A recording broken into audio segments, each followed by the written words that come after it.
ladies and gentlemen. I sincerely hope that some representative of the Office of the High Commissioner for Human Rights are in this room to listen and take note. And let me tell you that, and I hope that the Office of the High Commissioner for Human Rights is around here to listen. Our reporting is supposed to be impartial, objective, and stresses the rule of law. So since 2 years, UNAMI is still propagating the idea and propagating the stigma that these people in Ashraf and now in Liberty are terrorists. They had never reported the fact that these people throughout Europe and in America have been removed from this list by through judicial proceedings. And also to stress the fact of partiality of this reporting and political bias. Of course, UNAMI has to appear as a supporter of the government of Iraq.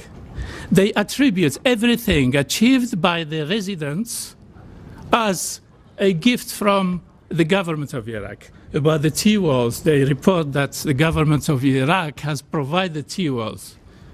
Ladies and gentlemen, the government of Iraq, according to the MOU, does not provide anything.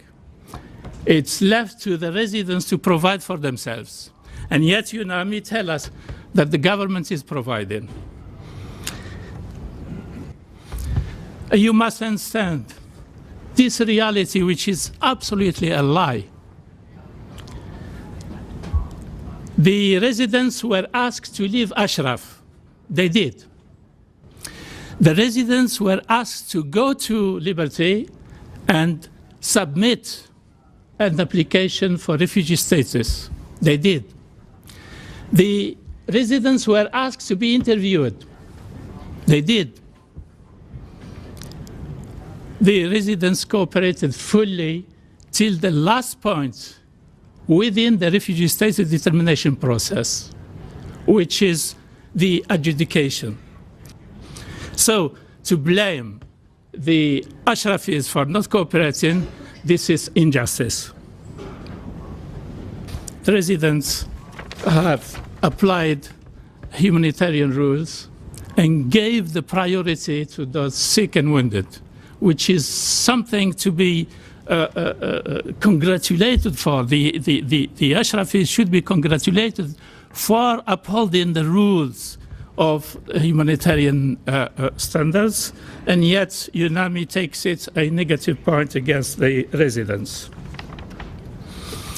Very briefly, just to say that in December 2011, the UNAMI sent a code cable to New York.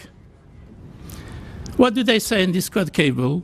They're saying that the MEK is winning the propaganda war.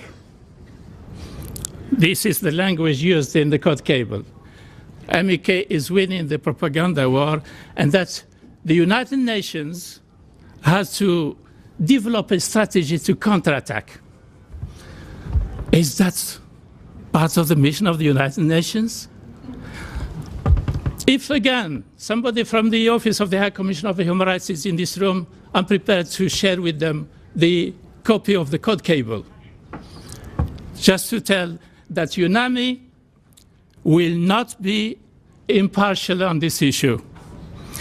Because in 2011, when UNAMI signed the MOU, the residents were promised that within 6 months, their status will be determined. And nobody will stay longer than 6 months in Liberty. Now it's nearly 3 years. So this is why I desperately appeal to the international community to take this matter very seriously. And I thank you very much.